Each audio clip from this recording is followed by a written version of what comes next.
이 어떻게 해서 사는, 리브, 공간인 아파트가 최고의 사는, 바이 수단이 된 걸까요? 이 아파트는 우리에게 어떤 의미일까요? 오늘이 제일 싸다는 아파트값, 거품은 아닐까요? 그리고 아마 가장 궁금한 질문일 텐데요. 아파트, 지금 사도 될까요?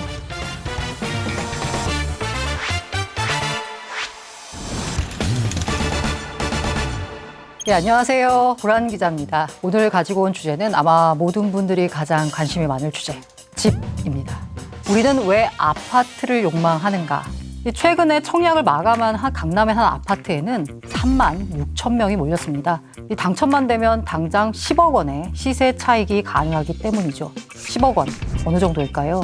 연봉 5천만 원을 받는 직장인이 한 푼도 안 쓰고 20년은 모아야 손에 쥘 수 있는 돈을 아파트 청약에 당첨만 되면 만들 수 있는 겁니다. 아파트는 부동산입니다. 움직이지 않는 자산이다 보니까 가격 변화가 느립니다. 아니, 느려야 하는데 최근엔 얘기가 다릅니다. 자고 일어나면 호가가 달라졌다고 합니다. 그래서일까요? 이 아파트 실거래가를 확인하는 사람들이 급증하고 있습니다. 아파트 실거래 정보 서비스 호갱노노의 월간 이용자 수는 최근에 400만 명을 돌파했는데요. 2019년 6월에는요, 35만 명밖에 안 됐습니다. 그런데 아파트 가격이 오르면서 이용자 수가 급증하고 있습니다. 호갱노노의 주요 이용자는 20에서 40대입니다. 이들이 가격을 계속 확인하는 건 여차하면 사겠다는 욕망 때문입니다. 2020년 자산시장을 강타한 단어는 바로 영끌입니다. 시드머니에 따라서 아마 영끌도 대상이 달라졌을 텐데요. 시드머니가 받쳐주는 이들은 아파트 시장으로 갔습니다. 그렇지 못한 사람들은 주식시장으로 갔고요. 2020년에 30대 이하의 서울 아파트 매매 건수가요, 2019년에 2배로 늘었습니다. 기존 주택시장의 큰 손은요, 40대와 50대였습니다. 그만큼 여력이 있었을 텐데요. 오히려 이들의 매매 비중은 낮아지고 20대와 30대의 매매 비중이 높아진 겁니다. 이 영끌은 소득에 비해서 집값이 가파르게 오르니까 평생 벌어도 수도권에 내 집을 마련하지 못할 수 있다라는 불안이 나온 현상입니다. 서울의 아파트가 100개가 있다라고 치면 딱 중간에 있는 50등의 가격이 얼마냐라고 보면요, 10억 1,417만 원입니다. 이걸 사는데 걸리는 기간을 뜻하는 PIR, 소득 대비 주택 가격 비율이라고 있는데, 이 PIR이요, 3월에 17.8, 다시 말하면 18년 가까이 돈을 모아야 내 집을 마련할 수 있다는 의미입니다. 이 작년 7월 이후에 아파트 값은 15% 올랐습니다. 금액으로는 1억 원 이상 올랐고요. 이러다 보니 정부 규제 정책에 대한 불신감만 높아지는 상황입니다. 그러면 한국 아파트만 비싸졌을까? 우리만의 유독 이런 현상이 나타나고 있는 걸까? 그건 아닙니다. 세계 주요 도시의 아파트 가격을 비교해 봤습니다. 시내 중심 아파트 매매 가격의 경우는요, 홍콩이 제곱미터당 3만 1,903달러로 1위였습니다. 싱가포르와 뉴욕이 뒤를 이었고요. 서울이 16,562달러로 4위였습니다. 100제곱미터 집, 대충 30평대 아파트겠죠? 약 19억 6천만 원으로 조사된 겁니다. 이 송파구 헬리오시티 수준으로 보면 될 것 같은데요. 이 서울은 특히나 보면은 매매가 범위가요, 8,841달러에서 27,787달러로 조사돼서 가장 비싼 집을 기준으로 할 경우에는 홍콩에 이어 두 번째로 비쌌습니다. 쉽게 말해서 강북의 저가 아파트와 강남의 비싼 아파트의 가격 차가 벌어졌다라고 이해하시면 될 것 같습니다. 사실 집값이 뛰더라도 소득이 같이 뛰면 그 소득을 가지고 집을 마련하는데 느끼는 부담은 과거와 달라진 게 없을 겁니다. 서울의 소득 대비 매매가는 24.98배. 한 푼도 안 쓰고 돈을 다 모으면 약 25년이 걸려야 내 집을 마련할 수 있다라고 볼 수 있습니다. 왜 이렇게 집값이 많이 올랐을까요? 왜 이렇게 아파트 값이 많이 올랐을까요? 시장 위기를 극복하기 위해서 돈을 너무 많이 풀다 보니까 집값이 뛴 겁니다. 비싼 아파트만 비싸졌다라고 하면 사실 비싼 아파트야 그들만의 세상이니까 크게 걱정을 안 해도 될 텐데요. 문제는 그냥 보통 아파트 가격도 비싸졌다는 겁니다. 서울의 중소형 아파트, 전용 면적 60제곱미터 초과 85제곱미터 이하, 우리가 흔히 말하는 20평대 아파트의 평균 매매 가격이 처음으로 10억 원을 돌파했습니다. 자, 우리나라는 아파트 공화국이라고도 불릴 수 있을 텐데요. 그러면 최초의 아파트 단지는 어디일까요? 바로 64년에 완공된 마포 아파트입니다. 당시로서는 최고 수준의 주택 건축물이었습니다. 그런데 놀랍게도 처음에는요, 아파트 단지에 담이 없었습니다. 입주 1년이 채 지나지 않아서 주민들의 요구가 빗발칩니다. 담장을 좀 쳐달라. 당시 마포 주변에는요, 저소득층이 밀집했습니다. 그런데 덩그러니 마포 아파트만 중산층이 사는 공간이었거든요. 밖에서 사람들이 자꾸 와서 집을 훔쳐보는 일이 잦다 보니까 주민들이 담장으로 단지 내부와 외부를 구분짓기 시작한 겁니다. 아파트 단지 공화국의 서막을 알렸다라고 표현해도 될까요? 70년대 후반에 아파트 투기가 많이 일어났습니다. 그러면서 정책 중 하나로 청약제도와 분양가 심의 관련 규제가 처음 등장하는데요. 77년 8월에 국민주택 우선 공급에 관한 규칙을 제정을 했는데, 여기에 보면은 공공이 공급하는 아파트에는 국민주택 청약보금, 청약통장이라고 하죠. 납입 횟수와 금액에 따라서 우선순위를 부여하도록 했습니다. 우리가 이른바 청약통장 1순위라고 말하는 그 제도입니다. 사실 아파트가 우리나라의 평균적인 주거 환경으로 확립된 건 바로 1기 신도시 200만 호가 건설이 되면서입니다. 이 노태우 정부 시절에 주택 부족 문제 해결을 위해서 주택 200만 호, 상당한 숫자죠. 대한민국 역사상 최대의 주택 건설 프로젝트가 추진이 됩니다. 당시가 어땠냐라고 보면 88년 서울 올림픽을 앞두고서 시중 자금이 부동산으로 대거 몰립니다. 집값이 폭등했습니다. 올림픽이 끝난 이후로도 투기가 횡행했고요. 집값과 전월세비가 폭등하면서 사회 문제가 야기됐습니다. 당시 정치적 상황을 보면 50 청문회가 있었어요. 이 50 당시에 벌어졌던 충격적인 일들이 속속 드러나게 됩니다. 국민들은 경악을 했죠. 이 때문에 물가 안정과 정권 유지를 위해서라도 대규모 주택 건설 사업은 필수였습니다.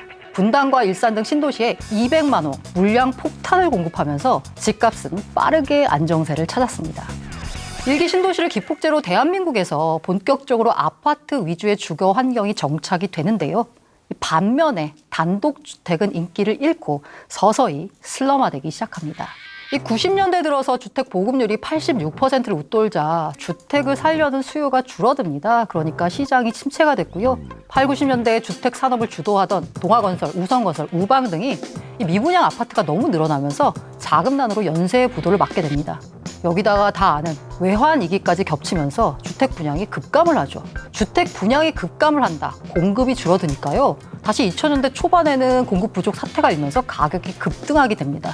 가격이 오르니까 건설사들이 다시 공급을 하는 거죠. 그리고 마침 98년에 이뤄진 게 아파트 분양가 자율화입니다. 민간 건설사들의 아파트 분양을 유도하기 위해서 자율화 조치를 한 건데요. 그전에는 정부가 분양가를 통제했습니다. 그러다 보니 건설사 입장에서는 어차피 분양가가 총대되니까 비싼 자재를 쓸 필요가 없었죠. 하지만 이제는 건설사들이 분양가를 결정하게 됐습니다. 비싼 자재를 써서 비싸게 아파트를 분양하기 시작합니다.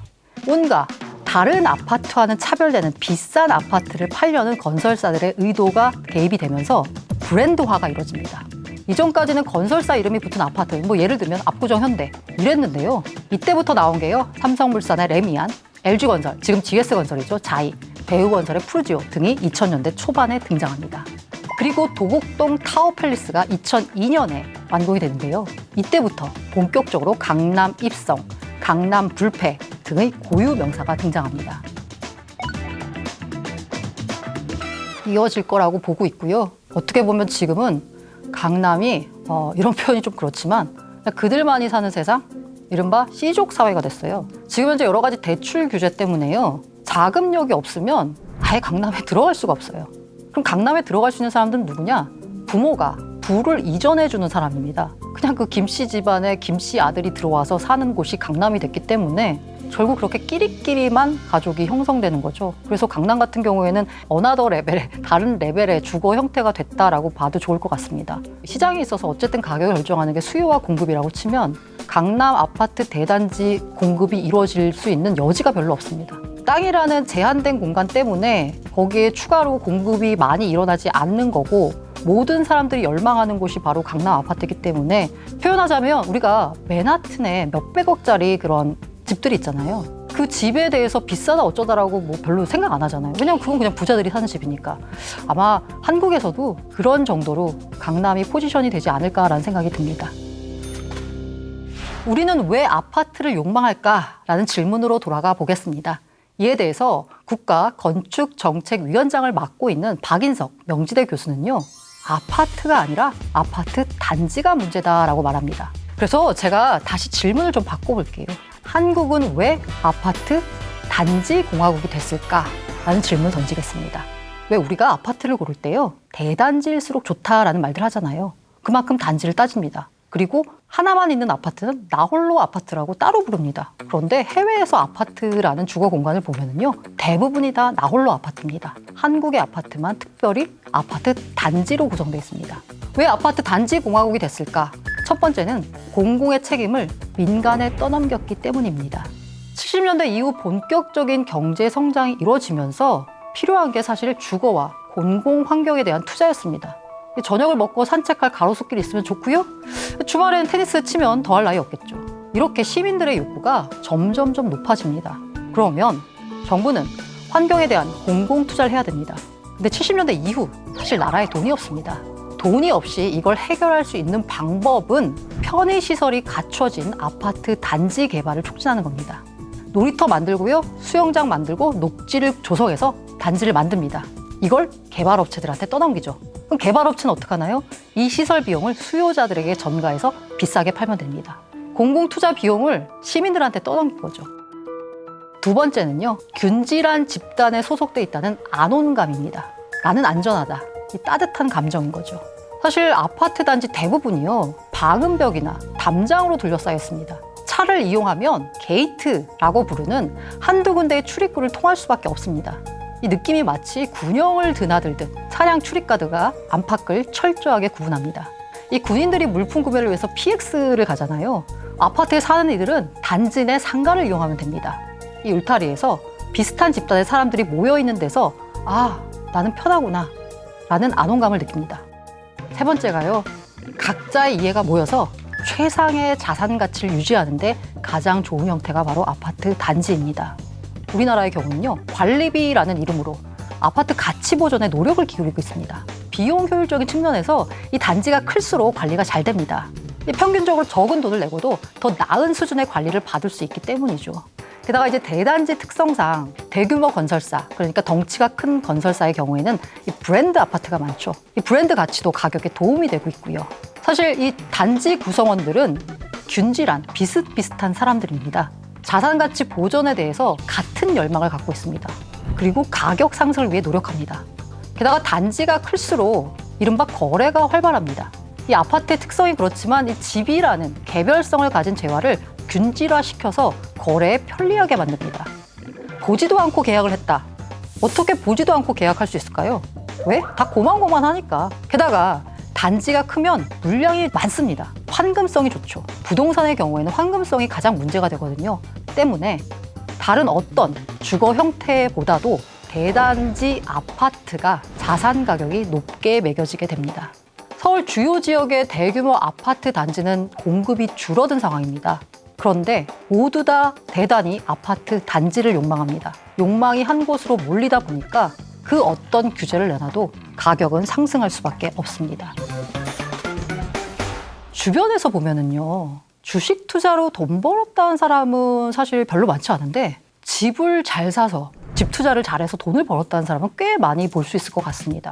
제가 최근에 본 자료 중에 하나가 뭐냐면 86년부터 32년 동안 전국의 아파트 매매 가격 지수를 통해서 얼마나 올랐는지를 보여주는 그래프를 봤습니다. 강남 아파트만 따로 놓고 보면 6배 올랐습니다. 그런데 같은 기간에 코스피 지수는 15.4배 올랐습니다. 이게 2017년 말까지 자료이기 때문에 18, 19, 20년의 상황은 반영을 안 했다고 문제 제기를 할 수 있겠지만 사실 그 기간 동안에 주가도 많이 올랐고요. 아파트 값도 많이 올랐습니다. 그렇다면 별반 차이가 없을 것 같습니다. 근데 우리가 아파트에 투자할 경우에는요, 전세를 줬을 경우에 전세금에 대한 이자를 받을 수 있습니다. 주식 투자를 할 경우에는요, 배당금이 나옵니다. 32년 동안 같은 기간 아파트에 투자해서 가격 상승과 전세금에 대한 이자를 포함해서 얼마를 벌었을까라고 보면 투자 원금이 13.5배가 됐습니다. 강남으로 국한하면요 16.7배가 됐고요. 그런데 그럼 코스피를 볼까요? 배당을 포함해서 계산을 해보면 무려 21.4배가 됐습니다. 배당까지 포함해도요, 아파트보다는 주식입니다. 그런데도 왜 사람들은 아파트 불패라고 생각을 할까요? 왜 아파트는 투자하면 손해보지 않는다라고 생각할까요? 바로 그 이유는 아파트는 굉장히 특이한 자산입니다. 사용 가치와 투자 가치가 결합되어 있습니다. 이 자산 가운데서 수익을 낸다라는 투자 가치 이외에 내가 직접 사용하며 누릴 수 있는 사용 가치를 지니고 있는 자산은 주택인 아파트가 유일하다라고도 볼 수 있을 것 같습니다. 아파트에 투자할 경우에는요, 투자금 전부를 투자에 활용할 수 있는 거죠. 곧 아파트에 투자를 한다는 얘기는 곧 장기 투자를 하는 셈입니다. 큰 돈을 장기로 묶어두니까 수익금은 더 클 수밖에 없고요. 우리는 수익률을 기억하는 게 아니라 수익금을 기억합니다. 얼마를 벌었다. 때문에 사람들은 아파트 불패라고 생각을 합니다. 아파트, 지금 사도 될까요? 시장 전망에 따라 달라지겠죠. 하지만 중립 포지션을 유지하려면 어쨌든 능력이 될 경우에는 매수를 해야 된다라고 맞고요. 어디를 사야 되냐라는 얘기를 할 때요, 저는 그런 말씀 항상 드립니다. 내가 살고 싶은 지역에 살아. 물론 사람마다 개별적으로 살고 싶어하는 지역이 약간 다르겠지만 대체로 많은 사람들이 살고 싶어하는 지역의 집값은 잘 떨어지지가 않습니다. 만약에 금리가 오르거나 부동산 시장이 하락 국면에 접어든다라고 하면 주변부 집값부터 떨어질 겁니다. 때문에 저에게 누가 다시 한번 집 사야 돼라고 물으면 네가 살고 싶어하는 지역에 아파트를 사라라고 말씀을 드립니다. 아파트가 가장 가치 보존이 잘 되는 주거 형태이기 때문에요. 모든 투자 판단과 그에 따른 투자 결과는 투자자 본인의 몫입니다. 다만 아파트는 투자 가치와 사용 가치가 있는 자산이다. 때문에 그 결합된 자산을 내가 어떻게 활용할 것인지 잘 생각해 보시길 바랍니다. 안녕하세요. 알기 쉽게 경제를 설명해주는 기자 고란 기자입니다. 오늘은 전세 제도에 대해서 좀 알아보겠습니다. 위기 전세 제도 과연 사라질까? 모두들 궁금하실 것 같습니다. 최근 들어서 전세가 굉장히 많이 논란, 말썽이 되고 있는데요. 청와대 국민청원 게시판에도 전세와 관련된 얘기가 올라왔습니다. 부동산 정책 담당자의 징계와 처벌을 원합니다. 라는 제목의 글이 올라왔는데요. 사실 예전에는 월급을 10년 모으면요, 서울에 집 산다라고들 했습니다. 근데 언제부턴가 10년 모아도 전셋집 들어가기도 빠듯한 상황입니다. 심지어는 아예 전세 제도가 사라질 수도 있다라는 얘기가 심심치 않게 흘러나오고 있습니다. 이 전세란 무엇이며 위기 전세 제도 앞으로 어떻게 될까요? 전세의 표기는요, 영어로 전세, 우리말 발음대로 씁니다. 우리 발음대로 영어로 표기한다는 건요, 우리나라의 전세 제도가 이 우리만의 전세 제도가 있기 때문에 아마 영어 표기로 전세라고 옳은 것 같습니다. 사실 전세 시작은 어디냐라고 보면은요, 알 수가 없습니다. 최근에 나왔던 전세의 역사에 대해서 잘 설명된 책이 노무현 정부가 2007년에 펴낸 실록 부동산 정책 40년이라는 책입니다. 그 책에 보면은 1876년 병자수호조약에 따른 세계 항구 개항과 일본인 거류지 조성, 농촌 인구의 이동 등으로 서울의 인구가 늘어나면서 전세 제도가 생겨나기 시작했다라고 적혀 있습니다. 부산항, 부산입니다. 재물포항, 인천, 원산항 3개 항을 개방했습니다. 그러니까 지방에서 서울로 이사를 오는 사람들이 늘면서 집이 필요하게 됐죠. 1910년에 조선 총독부 관습조사 보고서에는 이 전세란 가옥 임차 시 차주로부터 일정 금액을 가옥 소유주에게 기탁해 별도 차임을 지불하지 않고 가옥 만환 시 그 금액을 변환하는 제도라고 소개되어 있습니다. 시골에서 전답을 팔아서 논밭을 팔아가지고 서울로 올라온 경우에 이 당장의 수입은 없지만 목돈은 있습니다. 근데 집을 가진 상인들은 이 월세 대신에 목돈을 받으면 사업 자금으로 쓸 수 있습니다. 그러니까 집을 가진 상인들이 시골에서 전답 팔아서 목돈 들고 오는 인력들에게 집을 제공한 거죠.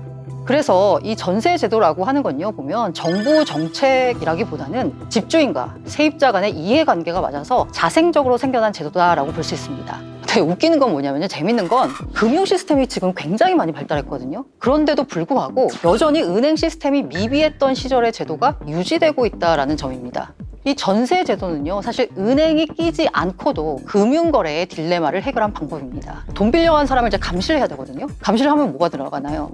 모니터링 비용이 들어갑니다. 전세 같은 경우에는요, 그 모니터링 비용이 들지가 않는 거예요. 이렇게 서로 보증 장치가 교차하기 때문에 돈 떼먹기가 쉽지 않습니다.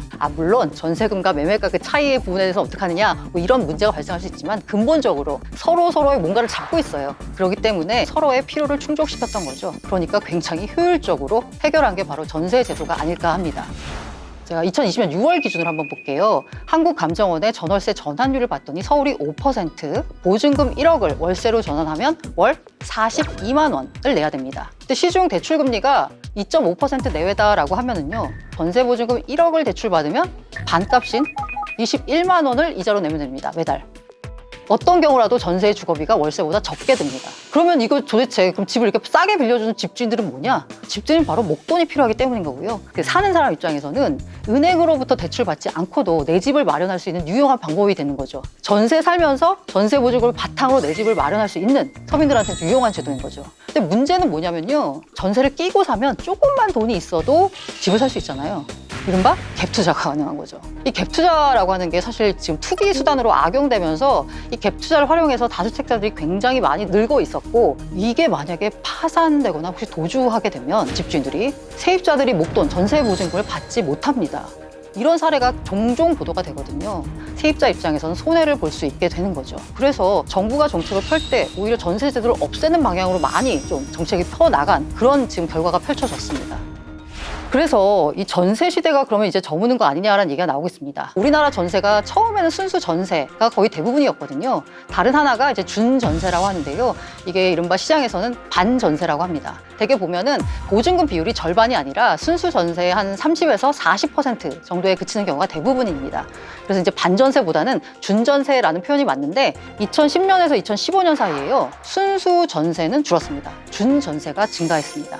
그래서 일부 전문가들 사이에서는 야, 이제부터는 전세가 소멸할 거다라는 이제 얘기들이 나왔었죠. 그래서 이 순수 전세, 준 전세를 합친 광의 전세 가구 비율은요, 95년 이후에 20년간 유지되던 90%에서 거의 변하지 않았습니다. 2015년 이후 2019년까지도 그대로 유지되고 있고요. 그래서 앞으로 이제 금융이 발달하고 집값이 안정되고 은행 대출이 쉬워지면 아마 전세는 점차 이제 월세로 전환이 될 겁니다. 순수 전세는 준전세가 되고 준전세는 월세가 되고, 매매가 상승률이 만약에 높아지고 은행 대출이 어려워진다라고 하면요, 다시 전세 비중이 증가할 수 있습니다. 다만 한 가지 예측할 수 있는 건요, 해외처럼 완전히 월세로 바뀐다라고 생각하기는 조금 어려울 것 같습니다. 세입자 입장에서 보면요, 모두 월세가 되기에는 보증금 규모가 너무 커서요, 세입자가 매달 부담하기는 어렵습니다. 그리고 임대인 입장, 집주인 입장에서 보면요, 집주인 입장에서도 쉽지가 않은 게, 이게 굉장히 재밌는 게요, 지금 현재 대한민국에서 계약을 맺고 있는 그 집주인과 세입자 간의 그 전세 보증금 규모가 얼마인지를 집계된 게 없어요. 그래서 우리가 가계부채를 얘기할 때 이 전세 보증금, 그러니까 세입자가 집주인한테 빌려준 전세 보증금도 넣어야 되는 거 아니냐. 가장 최근에 나온 통계를 보니까 서울대 김세직 교수 등이 2017년 추산한 규모가 750조 원이더라고요. 2017년에 750조니까 아마 지금 계산하면 이 전세 관련된 부채가 1000조 원이 훌쩍 넘을 걸로 보입니다. 만약에 이걸 다 월세로 전환하고 싶으면 집주인들이 1000조 원을 세입자한테 돌려줘야 돼요. 아마 한꺼번에 내줄 여력은 안 되기 때문에 완전히 바뀌는 건 쉽지가 않을 거다. 그래서 이 전세 제도 같은 게요, 사실 우리나라에만 특이한 제도이기도 하고, 시간이 지나면서 약간씩 달라져 오면서 중간중간 사회 문제를 낳기도 했습니다. 89년 이전만 해도요, 전세는 1년 계약 단위였습니다. 근데 이게 1년 계약 단위로 하니까 세입자들이 너무 힘들다라고 해서요, 전세 기간을 89년에 1년에서 2년으로 연장했습니다. 근데 이게 항상 그렇거든요. 이 선한 의도가 좋은 선한 결과를 담보하지는 않습니다. 집주인들이 89년에 한 일이 뭐냐면요, 그래서 2년치 전세금을 한꺼번에 올려버린 겁니다. 그러니까 예전에는 매년 올릴 수 있었던 전세금이 인위적으로 2년 동안 묶이게 되니까 2년치를 한꺼번에 받겠다라고 해서 전세값이 폭등했습니다. 놀라운 건 90년에는요, 2달 동안에 17명의 세입자가 자살하면서 사회 문제가 되기도 했습니다. 그리고 IMF 외환위기를 거쳤죠. 집값이 떨어지면서 당연히 전세값도 같이 하락했습니다. 그러다가 IMF를 지나면서 같이 뛰기 시작한 거죠. 2002년까지 3년 사이에 전세값이 66% 급등했습니다. 집값과 전세값이 왜 올랐을까? 특히나 전세값은 왜 올랐을까를 보면요, 공급 부족입니다. 이 저금리로 돈 굴릴 곳이 없었던 이제 집주인들이 전세를 월세로 바꾸기 시작했고요. 98년에서 99년 사이에 중견 건설사들이 쓰러진 거예요. 분양 사업이 올스톱이 됐습니다. 줄어든 공급 상황이 3, 4년 뒤에 주택시장, 전세시장에 아주 중요한 변수가 된 거죠. 그 2008년 글로벌 금융위기를 보자면 그때 이후에 아마 부동산 불패 신화가 처음으로 꺾인 거 아닌가라는 생각이 듭니다. 집값은 오르기만 한 건 줄 알았는데 그게 아니었습니다. 전세금을 받아서 집을 사봐야 집값 상승에 따른 시세 차익을 기대하기가 어려웠습니다. 사실 그때를 생각해보면요, 차라리 그냥 매달 고정 수익을 주는 월세를 선호하기 시작했습니다. 이 전세 매물은 줄고 수요가 늘어나니까 전세값은 폭등했습니다. 2016년에 그래서 전세가율이 무려 75.1%까지 올라갑니다. 사상 최고점을 찍었습니다. 그러다가 6월 들어서 하락세로 전환했습니다. 왜 하락세로 전환했냐면요, 세입자들이 집을 사기 싫고 전세를 이제 여기저기 구하러 다녔는데 전세가 없잖아요. 사고 말지 뭐. 어차피 집값 떨어져 봐야 내가 깔고 앉으면 되니까 나 너무 힘들다 라고 해서 아예 내 집 마련에 모두들 나섰습니다. 아휴 그래 사자 라고 했던 겁니다. 사자에 나서면서요 2017년 36만 가구가 시장에 풀렸습니다. 정권 교체와 함께 본격적으로 오르기 시작합니다. 제가 아까 전세가 우리나라에만 특이한 제도다. 그리고 이게 법이 마련되기 전까지는 관습에 의해서 유지가 되었다라고 했는데요. 실로 놀랍게도 당연히 있어야 될 이 임대차 보호법이라고 하는 게 81년에 처음 제정이 됐습니다. 다시 말해서 81년 이전에 세입자들은 이들이 집주인에게 준 전세 보증금에 대해서 체계적인 법의 보호를 받지 못했습니다. 그런데도 불구하고 상호 신뢰에 기반한 전세 제도가 존재했다는 건 약간 신기한 부분이긴 합니다. 최근에 들어서 이제 많이 얘기가 되고 있는 게 이른바 임대차 3법이죠. 전월세 신고제, 전월세 상한제, 계약갱신 청구권 등을 핵심으로 합니다. 주택임대차보호법 개정안에 해당하는 내용은 전월세 상한제와 계약갱신 청구권입니다. 그리고 전월세 신고제는 부동산 거래 신고 등에 관한 법률 개정안에 들어가 있습니다. 그래서 전월세 상한제, 계약갱신 청구권제는 2020년 7월 30일 국회를 통과한 다음에 7월 31일부터 바로 시행이 됐습니다. 전월세 신고제는요, 2021년 6월 1일부터 이제 시행이 됐고요. 자, 취지가 뭐냐면요. 일단 계약갱신 청구권은 임차인의 권리를 한 4년은 보장해둬야 되지 않겠느냐라고 해서 4년을 같은 집에서 살 수 있는 권리가 보장이 된 겁니다. 그런데 2년 뒤에 다시 계약을 갱신할 때요. 만약에 전셋값을 50% 올려달라고 한다. 살 수 있는 권리가 있지만 살 수가 없잖아요. 그래서 계약 연장을 할 때는 직전 계약의 임대료를 5% 넘게 올리지 못한다라고 해서요. 상한으로 5%를 막아둔 겁니다. 캡을 씌워둔 거예요. 그리고 전월세 신고제가 도입된 이유는 뭐냐면요. 사람들이 실제로 어떤 가격에 계약이 이루어졌는지를 정부가 파악을 하고 있어야지 이게 집주인이 잘못했는지 세입자가 잘못했는지 알 수가 있잖아요. 그래서 신고제가 도입이 됐고 신고제 도입에 따라서 이제 전월세 시장이 이른바 양성화가 됐다라고 볼 수 있는 거죠. 그런데 이게 보면은 항상 취지가 굉장히 좋거든요. 딱 들어도 2년 살 수 있는 권리를 4년이나 보장해주네? 게다가 한 번 올릴 때 5%밖에 못 올리네? 세입자 보호를 위해서 인위적으로 가격을 통제하는 겁니다. 인위적으로 가격이 통제하는데 시장 가격은 따로 형성이 되는 거예요. 일단 현재 살고 있는 세입자가 청구권을 행사할 수 있고요. 일단 살고 있는 사람이 다음번에 5% 이상 못 올려요. 만약에 집주인이 새로운 세입자와 새로 계약을 맺으면 5%나 청구권 이거에 연연하지 않습니다. 올리고 싶은 대로 올릴 수가 있는 거예요. 이중 가격제가 만연하고 있습니다. 어디는 갑자기 5억의 전세가 거래가 됐다라고 하는데 어디는 7억의 거래가 됐대요. 뜯어보면 뭐냐면 이 5억의 거래를 한 사람은 누구냐라고 하면 월대 살던 세입자가 집주인하고 5% 계약갱신 청구권을 행사해서 5%만 올려서 계약을 한 경우고요. 7억 원은 누구냐? 새로 들어간 사람. 그러다 보니까 가격 차이가 더 벌어지는 겁니다. 그러니까 시장에서 두 가지 가격이 형성되는 겁니다. 정부가 인위적으로 찍어 누른 가격과 시장에서 자연스럽게 형성된 가격이요. 두 가지가 형성이 되면서 약간 부작용이 굉장히 심해졌습니다. 첫 번째가 전세 매물이 줄었습니다. 아파트 전세 물량이요. 눈에 띄게 줄었습니다. 집주인 입장에서는 전세보다 그냥 월세로 하자라고 해서 전세에서 월세로 전환하는 겁니다. 사람들은 전세를 원해요. 왜? 매달 나간 돈이 적으니까. 근데 집주인은 전세에서 다 월세로 바꿔버려요. 시장에서 원하는 사람 많고 매물은 없고 하니까 아예 그냥 매물이 줄어드는 거예요. 매물이 줄어들면 나타나는 게 뭘까요? 당연히 전세값이 폭등하는 거죠. 그러다 보니까 서울 아파트 평균 전세값이 지난해 7월 4억 9,922만 원, 그러니까 5억에 가까웠습니다. 그런데 올해 7월 보면 6억 3,483만 원, 27% 올랐습니다. 직전 1년에 얼마 올랐냐면요. 7.7% 올랐어요. 가격 상승 속도가 너무 가팔라졌습니다. 결국 서울 아파트 이제 전세값이 폭등하면서 정말 연쇄 효과가 나타나고 있거든요. 막 2배 이상씩 뜁니다. 그러면 그 전세 가격 감당하지 못한 이들은 중심부에서 주변부로 밀려나고 그 주변부는 또 주변부로 밀어내고 이 도미노 전세난이 일어나는 건데요. 문제는 뭐냐면요. 이게 전세값이 너무 가파르게 오르다 보니까 아예 그냥 매매 가격을 뛰어넘는 일까지 생깁니다. 이걸 바로 깡통 전세라고 부릅니다. 사실 깡통 전세 같은 경우에는요. 아파트에서는 사실 별로 벌어지지 않아요. 아파트 같은 경우에는 전세가가 올라가는 만큼 아파트 매매가도 같이 올라가거든요. 빌라 가격은 가장 늦게 천천히 움직이기 때문에 깡통 전세가 나타날 확률이 큽니다. 깡통 전세는 보증금을 떼일 위험이 큽니다. 그거 알아요. 근데 당장 들어갈 집이 없는 무주택자들은 이거 알면서 들어갑니다. 마땅한 방법이 없어요.